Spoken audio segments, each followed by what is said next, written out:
ঈদের তৃতীয় দিন আমরা বাসা থেকে বের হচ্ছিলাম বান্দরবন যাওয়ার উদ্দেশ্যে। এই দেখুন এক চুটকিতে আমরা বান্দরবন চলে এসেছি। আর আসার আগে বাসে উঠার তারপরে আগের ভিডিও ক্লিপগুলো নেওয়া হয়নি, কারণ বাবুদের নিয়ে আরও 2টা ব্যাগ গিটার সব কিছু মিলে ভিডিও করা আসলে সম্ভব হয়নি। সো আমরা সকালবেলা নেমে এখানে আমাদেরকে একটা রেস্টুরেন্টে ফ্রেশ ট্রেশ হওয়ার জন্য আর সকালে নাস্তা করার জন্য বসতে দেওয়া হয়েছে। তো তারপর আমরা খাবারের জন্য ওয়েট করতেছিলাম। ওয়েট করতে করতে এই তো আমাদের খাবার চলে আসছে। আমাদের খাবারের প্যাকেজে ছিল খিচুড়ি আর ডিম ভাজা। আমরা একটা ট্যুর গ্রুপের মাধ্যমে এখানে এসেছি। সো ট্যুর গ্রুপের প্যাকেজে যে খাবার ছিল সেটাই আমাদের 4 জনের হয়ে গেছে। এক্সট্রা করে বাবুদের জন্য আর কোনো খাবার নেওয়া হয়নি। খিচুড়িও খেতে যথেষ্ট ভালো ছিল।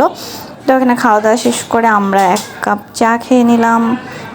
দেন চা খেয়ে আমরা আবার বাসে উঠে গেলাম আমাদের গন্তব্যস্থল লামা বান্দরবন যাওয়ার জন্য। তো এখানে একটা কথা বলে রাখি, এখানে যেতে হলে অবশ্যই ভোটার আইডির কপি লাগবে। ভোটার আইডির কপি ছাড়া আপনাকে ঢুকতে দেবে না। সো সবাই যাওয়ার সময় অবশ্যই ভোটার আইডির কপি নিয়ে যাবেন।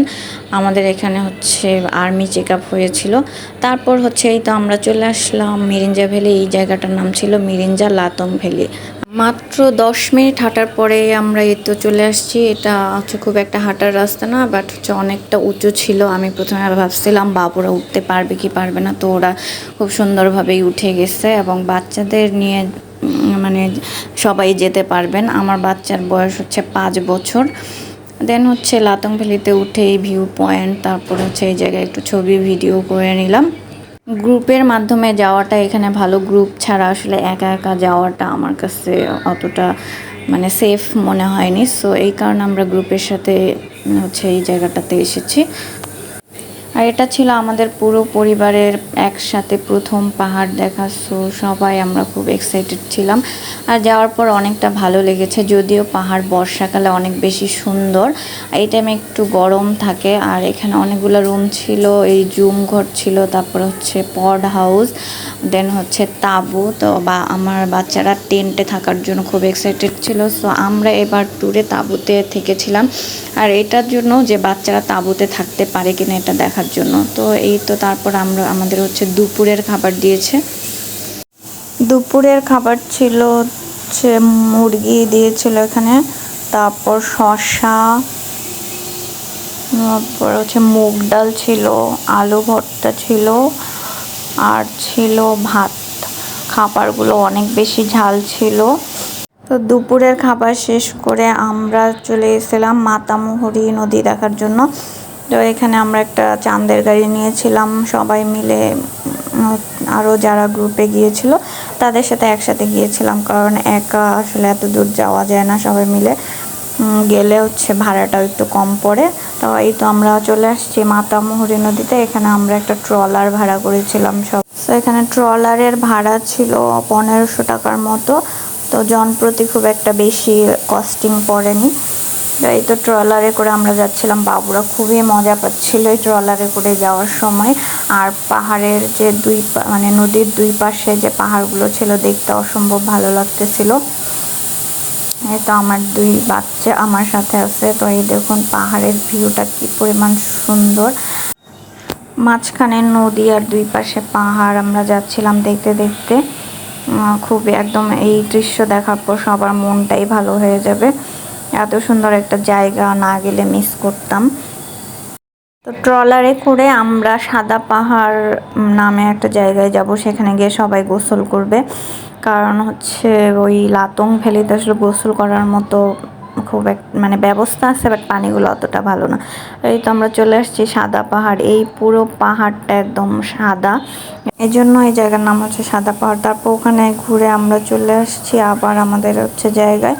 তো সন্ধ্যা হয়ে গিয়েছিল, আমরা আর সেদিন সানসেট দেখতে পারি নাই। এই তো বাবুরা পাহাড়ে উঠতেছে। দেন পাহাড়ে কিছু সময় কাটিয়ে তারপর রাতের বেলা একটু গানের আড্ডা বসেছিল। সবাই গান করতেছিল আর আমি একটু ভিডিও করতেছিলাম। রাতের বেলা অতটা গরম নাই, রাতের বেলা খুবই ঠান্ডা ছিল। দিনের বেলা গরম থাকলেও বিকালের শুরু থেকেই ঠান্ডা পড়ে যায়। বিকেলবেলা ঠান্ডা বাতাস, আর রাতের বেলা তো পুরোই মানে ঠান্ডা লাগে। এই তো রাতের বেলার লাতং ভ্যালির ভিউ। দেন হচ্ছে আমরা সকালে ভোরবেলা উঠে যাই, কিন্তু ভোরবেলা উঠে দেখি যে সূর্য উঠে গেছে। আমরা হচ্ছে সূর্য উঠাও দেখতে পারি নাই, সূর্য ডুবাও দেখতে পারি নাই। তো আমরা এই তো তাঁবুতে ছিলাম। তারপর আমরা ঘুম থেকে উঠে ফ্রেশ হয়ে নাস্তা করে আবার আমরা এখান থেকে কক্সবাজারের উদ্দেশ্যে রওনা দিব। দেন হচ্ছে তাঁবুতে বসে আমরা একটু গল্প করতেছিলাম। তো বাবুরা তখনও ঘুম থেকে উঠে নাই। তো তারপর আমি হচ্ছে বাবুদেরকে ডেকে তুলবো। ওই তো দেখেন ওরা এখনও সেই ঘুম দিচ্ছে, আর স্পাইডার দুইটাকেও নিয়ে গেছে পাহাড়ে। তারপর বাবুরা হচ্ছে উঠে গেল। আমি সকালবেলা উঠে একটু রেডি হয়ে পাহাড়ের হচ্ছে ভিউগুলা দেখতেছিলাম। সকালবেলা উঠে কি প্রচণ্ড পরিমাণে রোদ উঠে গেছিলো। তো তারপর এখানে একটু আমি ভিডিও করে নিলাম, ছবি তুললাম, ভিডিও করলাম, একটু টাইম পাস করলাম বাবুরা উঠতে উঠতে। তারপর বাবুরা উঠলে ওদেরকে হচ্ছে ফ্রেশ করানোর পর রেডি করালাম, সেই ভিডিওগুলো নেওয়া হয়নি। দেন এই তো আমাদের খাবার চলে আসছে। সকালে দিয়েছিল খিচুড়ি আর হচ্ছে ডিম সিদ্ধ। আর এই জায়গায় যেটা হচ্ছে পানি, আমাদের গ্রুপ থেকে হচ্ছে 3 বোতল পানি দিয়েছিল, আরও 1 বোতল আমাদের পানি নিতে হয়েছে। তারপর আমরা নাস্তা করতেছিলাম। সকালের খাবারটা ঝাল কমই ছিল, তো খাইতে সুবিধা হয়েছে বাবুদের নিয়ে। তারপর আমরা হচ্ছে কক্সবাজার যাওয়ার জন্য রেডি হয়ে গেছিলাম সবাই। বাবুরাই তো রেডি হয়ে গেছে, তো শেষবারের মতো ওরা একটু পাহাড় দেখে নিচ্ছিল। তারপর ওদেরকে জিজ্ঞেস করলাম আরও পাহাড়ে আসবে কিনা, তো ওরা খুব খুশি পাহাড়ে এসে। দেন হচ্ছে এই দোলনাটাতে আমি ভিডিও করি নাই, তো ভাবলাম দোলনাটাতে একটু যাওয়ার আগে বসে ভিডিও করে নিই। তো এই তো আমাদের লাতং ভ্যালি জার্নি শেষ। সো ভিডিওটা কেমন লাগলো সবাই কমেন্ট করে জানাবেন, আর সবাই ভালো থাকবেন, সুস্থ থাকবেন। আল্লাহ হাফেজ।